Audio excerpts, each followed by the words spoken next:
Hello दोस्तों, कैसे हैं आप लोग।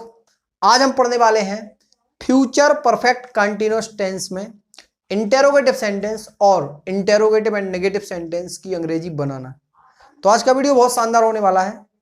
अब सबसे पहले हम देखते हैं फ्यूचर परफेक्ट कंटीन्यूअस में हिंदी वाक्य में क्या पहचान होती है। तो यहां देखिए, हिंदी वाक्य के अंत में रहा होगा, रही होगी, रहे होंगे, रहा होगा तथा समय के साथ से शब्द, इनमें से एक पहचान कोई मिले।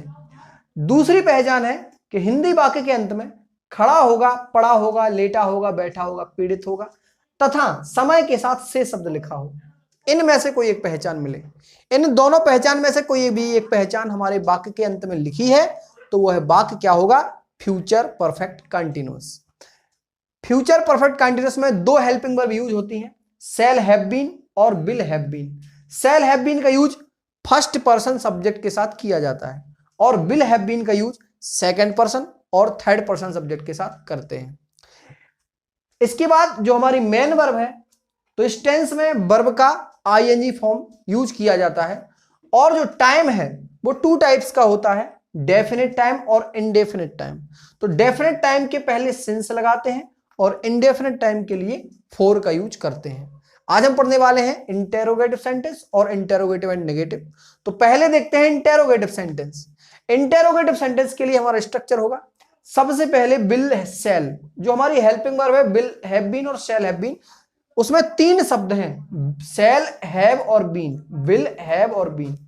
तो जब इंटेरोगेटिव बनाते हैं तो उसका जो पहला शब्द है उसको पहले लिखते हैं और उसके बाद हम सब्जेक्ट लिखते हैं और सब्जेक्ट के बाद बचे हुए दो शब्द बाकी के हैव बीन बाद में लिखे जाते हैं। इस बात का हमें ध्यान रखना है। इसके बाद वर्ब का आईएनजी फॉर्म, इसके बाद ऑब्जेक्ट, इसके बाद अदर वर्ड, इसके बाद सिंस या for according to time. Time को देखकर सिंस या फोर लगाते हैं और इसके बाद क्वेश्चन मार्क। तो यहां पर हमने एक सेंटेंस लिखा है, क्या तुम सुबह से बाजार जा रहे होगे। जब भी कोई हिंदी के सेंटेंस को अंग्रेजी में ट्रांसलेट करना है तो उसके टेंस को पहचानते हैं और टाइप ऑफ सेंटेंस को पहचानते हैं। तो टेंस को पहचानने के लिए सेंटेंस के लास्ट में देखते हैं क्या लिखा है। तो यहां लिखा है लास्ट में रहे होंगे। क्या लिखा? रहे होंगे, जो कि हमारी फ्यूचर परफेक्ट कंटीन्यूअस की पहचान, रहा होगा, रही होगी, रहे होंगे, इनमें से एक मिल गई। लेकिन इसमें शर्त है कि समय के साथ से शब्द होना चाहिए। तो इसमें समय ढूंढो, कहां है? सुबह। सुबह क्या है? समय, और समय के साथ से शब्द भी लिखा है। सुबह क्या है? टाइम। अब रहे होंगे और सुबह के साथ से शब्द मिला, ये हमारी पहचान हो गई फ्यूचर परफेक्ट कंटीन्यूअस की। अब सेंटेंस इंटेरोगेटिव है, इसकी क्या पहचान है? तो जिस सेंटेंस में सबसे पहले क्या शब्द लिखा हो और वाक्य के लास्ट में क्वेश्चन मार्क लगा हो, ऐसे सभी सेंटेंस इंटेरोगेटिव सेंटेंस होते हैं। अब यहां लिखा रहे, रहे के पहले लिखा है जा, तो जा को ना लगाकर पढ़े हम, जाना, तो यह जाना यहां पर है वर्ब। वर्ब को ढूंढने के लिए जो पहचान लिखी है उसके पहले वाले शब्द को ना लगाकर पढ़ो तो वर्ब मिल जाती है, जाना यहां पर वर्ब। बाजार क्या है? बाजार एक स्थान है और स्थान क्या होता है? स्थान होता है अदर वर्ड। तो बाजार यहां पर क्या है? Other word. अब यहां देखिए तुम, कौन जा रहा बाजार? तुम। तो जो व्यक्ति काम करे वो सब्जेक्ट होता है, यानी कि तुम क्या है? यहां पर सब्जेक्ट है। अब इस सेंटेंस की हमें अंग्रेजी बनाना है। सबसे पहले हमारा स्ट्रक्चर कहता है, सबसे पहले विल या शैल में से कोई एक लिखिए। तो सब्जेक्ट को देखकर विल या शैल लिखते हैं। यहां पर सब्जेक्ट है तुम, और तुम यानी कि यू, और यू कौन सा पर्सन होता है? Second person. तो सेकेंड पर्सन के साथ कौन सी हेल्पिंग वर्ब यूज होगी? Will have been. तो यहां पर हम सबसे पहले लिखेंगे विल। क्या लिखेंगे? विल। इसके बाद सब्जेक्ट, सब्जेक्ट है तुम यानी कि यू। इसके बाद हेल्पिंग वर्ब के बाकी बचे शब्द हैव बीन, यहां लिखेंगे हम हैव और बीन। इसके बाद वर्ब का आईएनजी फॉर्म, वर्ब मिली थी हमें जाना, गो, तो गो में आईएनजी लगा दो, गोइंग। इसके बाद ऑब्जेक्ट, तो इस सेंटेंस में हमें ऑब्जेक्ट नहीं मिला। इसके बाद अदर वर्ड, अदर वर्ड है बाजार, बाजार को लिखते हैं मार्केट। लेकिन जब हमारी वर्ब हो गो और गो के बाद किसी स्थान का नाम लिखना हो तो यहां पर क्या लगाते हैं? टू, प्रपोजिशन टू का यूज करते हैं, गोइंग टू मार्केट। इसके बाद लिखना है सिंस या फोर। तो सिंस या फोर लिखने के लिए टाइम को देखना पड़ेगा। टाइम है सुबह और सुबह अगर डेफिनेट है तो सिंस, इंडेफिनेट है तो फोर। तो सुबह, शाम, दोपहर, रात्रि, ये सभी डेफिनेट टाइम होते हैं। तो यहां पर क्या लगाएंगे हम? सिंस लगाएंगे डेफिनेट के लिए, सिंस। और इसके बाद टाइम लिखेंगे, टाइम है सुबह, और सुबह को क्या लिखते हैं? मॉर्निंग। जो से है ना, से, इसकी अंग्रेजी होती है सिंस, ठीक है।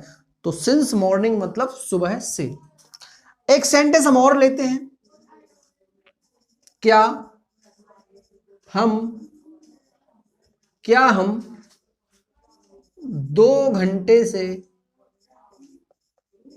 बुखार से पीड़ित होंगे? क्या हम 2 घंटे से बुखार से पीड़ित होंगे? इस सेंटेंस में फ्यूचर परफेक्ट कंटीन्यूअस की क्या पहचान है? तो यहां देखो, समय को ढूंढो, समय है 2 घंटे, समय टाइम, टाइम के साथ से लिखा है और लास्ट में लिखा है पीड़ित होंगे। और हमारी पहचान कहती है खड़ा होगा, पड़ा होगा, लेटा होगा, बैठा होगा, पीड़ित होगा। इनमें से कोई एक पहचान मिल जाए और समय के साथ से शब्द मिल जाए तो वो सेंटेंस भी फ्यूचर परफेक्ट कंटीन्यूअस का होता है। तो यह समय के साथ से लिखा है और लास्ट में लिखा है पीड़ित होगा। तो यहां पर पीड़ित होगा हमारी पहचान है। और पीड़ित होना वो वर्ब भी है। तो क्योंकि ये सभी वर्ब हैं, खड़े होना, पड़े होना, लेटे होना, बैठे होना, पीड़ित होना, ये सभी वर्ब हैं। तो हमें अलग से वर्ब नहीं ढूंढना है। पीड़ित होना वर्ब भी है और पीड़ित होंगे पहचान भी है। हम यहां पर सब्जेक्ट है। कौन पीड़ित है? हम। तो हम सब्जेक्ट है। बुखार को यहां ऑब्जेक्ट मान लो आप। और क्या सबसे पहले लगा, इसलिए इंटेरोगेटिव सेंटेंस। अंग्रेजी बनाने के लिए स्ट्रक्चर को फॉलो करते हैं, बिल या सेल। तो सब्जेक्ट है हम, यानी कि बी, बी मीन्स होता है हम, और हम, बी होता है फर्स्ट पर्सन, इसलिए हेल्पिंग वर्ब क्या लगेगी? Shall have been. तो पहला खंड, पहला शब्द लिखेंगे सेल। इसके बाद सब्जेक्ट, सब्जेक्ट है हम यानी कि बी। इसके बाद हैव बीन, तो हैव बीन लिखते हैं। इसके बाद वर्ब का आईएनजी फॉर्म।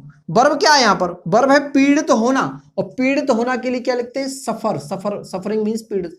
सफर का आईएनजी फॉर्म सफरिंग, पीड़ित होना। इसके बाद ऑब्जेक्ट है बुखार से, तो से की अंग्रेजी क्या लिखेंगे? फ्रॉम। और फीवर मीन्स बुखार। जब भी किसी बीमारी से पीड़ित होना बताया जाए तो से की अंग्रेजी फ्रॉम लिखते हैं। लेकिन जब किसी बीमारी से किसी को की मृत्यु बताई जाए, किसी को डेड होना बताया जाए, तो यहां पर क्या लिखते हैं? ऑफ। से की अंग्रेजी लिखते हैं ऑफ, डाइड ऑफ। और सफरिंग के साथ फ्रॉम, सफरिंग फ्रॉम। बीमार हैं तो फ्रॉम, और बीमारी से मर गए हैं तो ऑफ, ठीक है। इसके बाद क्या लिखना है? फ्रॉम फीवर के बाद अदर वर्ड। तो इस सेंटेंस में हमें अदर वर्ड नहीं मिला। इसके बाद सिंस या फोर। सिंस फोर को लिखने के लिए टाइम को देखेंगे। टाइम है 2 घंटे। जब भी टाइम घंटे में दिया जाए तो वो इंडेफिनिट होता है, और बजे में दिया जाए 5 बजे, 10 बजे, तो वो डेफिनिट होता है। तो अब 2 घंटे इंडेफिनिट है, इसलिए से की अंग्रेजी क्या लिखेंगे? 4।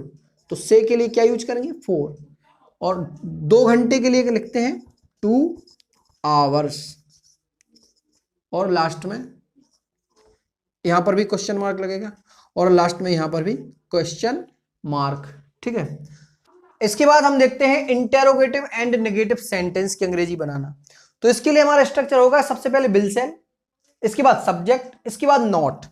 यहां पर नॉट भी हेल्पिंग वर्ब के बीच में आ गया है, सब्जेक्ट और नॉट को बीच में। इसके बाद बाकी बची हुई हेल्पिंग वर्ब हैव बीन। इसके बाद वर्ब का आईएनजी फॉर्म, इसके बाद ऑब्जेक्ट, इसके बाद अदर वर्ड, इसके बाद सिंस या फोर, इसके बाद टाइम, और इसके बाद क्वेश्चन मार्क। हमने यहां एक सेंटेंस लिखा है, क्या वह 5 बजे से पढ़ाई नहीं कर रही होगी? तो यहां फ्यूचर परफेक्ट कंटीन्यूअस की क्या पहचान? सबसे पहले टाइम को ढूंढेंगे। टाइम क्या है? 5 बजे, और साथ में से शब्द लिखा है और लास्ट में लिखा है रही होगी। बस हमें चाहिए क्या था? यही तो चाहिए था। समय के साथ से शब्द है, लास्ट में रही होगी, फ्यूचर परफेक्ट कंटीन्यूअस की पहचान। अब यहां इंटेरोगेटिव नेगेटिव की क्या पहचान है? तो जिस हिंदी वाक्य के प्रारंभ में क्या शब्द लिखा हो, स्टार्टिंग में क्या लिखा हो, और कहीं पर बीच में नकारात्मक शब्द यानी कि नहीं लिखा हो, या कोई अन्य नेगेटिव वर्ड लिखा हो, और लास्ट में क्वेश्चन मार्क लगा हो, तो 3 चीजें, इसको देखना है, इसको देखना है, और इसको देखना है। ये पहचान है इंटेरोगेटिव एंड नेगेटिव सेंटेंस की। यहां पर देखें, रही के पहले लिखा है कर, तो कर को ना लगाओ, करना। लेकिन यहां पर करना नहीं, पढ़ाई करना। पढ़ाई करना हमारी वर्ब है। वर्ब क्या है? पढ़ाई करना। 2 खंडों में है, इसलिए नहीं शब्द बीच में आ गया है, ठीक है। वह यहां पर सब्जेक्ट है जी, तो नॉट हो गया आपका। एक क्या प्रश्नवाचक शब्द है। अंग्रेजी बनाएंगे तो स्ट्रक्चर को फॉलो करेंगे। सबसे पहले बिल या सेल, तो सब्जेक्ट है वह, और वह होता है थर्ड पर्सन, और रही होगी इसलिए लड़की है, तो थर्ड पर्सन इसलिए क्या करेंगे बिल। अब सब्जेक्ट है वह और लड़की है इसलिए सी का यूज करेंगे। इसके बाद नॉट, हैव बीन, क्या लिखेंगे हैव बीन। इसके बाद वर्ब का आईएनजी फॉर्म, वर्ब है पढ़ाई करना, और पढ़ाई करना को अंग्रेजी में बोलते स्टडी, और स्टडी का आईएनजी फॉर्म क्या होगा स्टडिंग।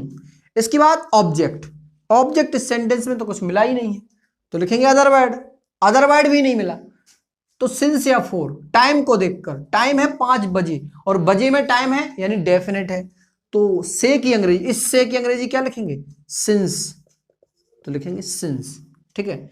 इसके बाद टाइम, टाइम है 5 बजे, 5 बजे को लिखेंगे 5 o'clock। 5 की स्पेलिंग नहीं लिखना है, FIVE नहीं लिखेंगे आप, इसको डिजिट में ही लिखेंगे, ठीक है, बजे में दिया है। और लास्ट में क्या लगाना है क्वेश्चन मार्क। एक सेंटेंस और लेते हैं, क्या सुधीर 2 महीने से, क्या सुधीर 2 महीने से घर नहीं लौट रहा होगा, लौट रहा होगा।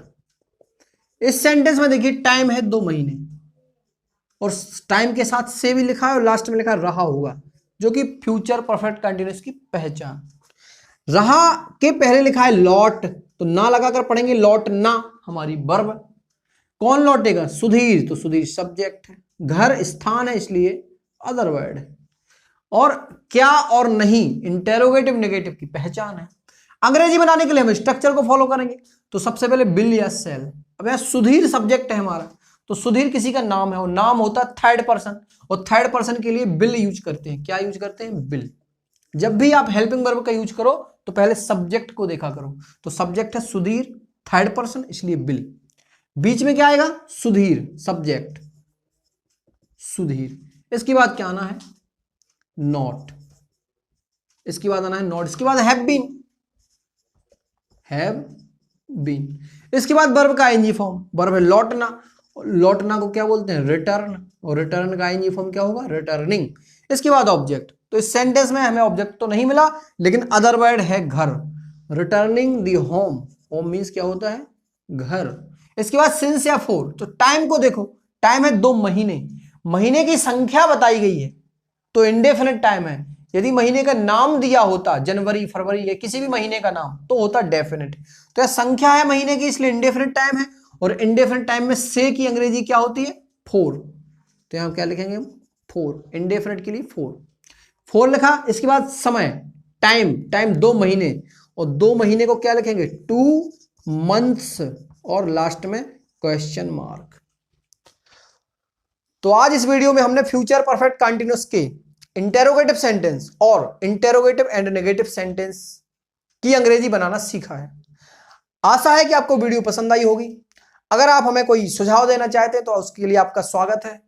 अगर आपको कोई डाउट है तो आप हमें कमेंट करिए, अगले वीडियो में हम उसका सॉल्यूशन देने की कोशिश करेंगे।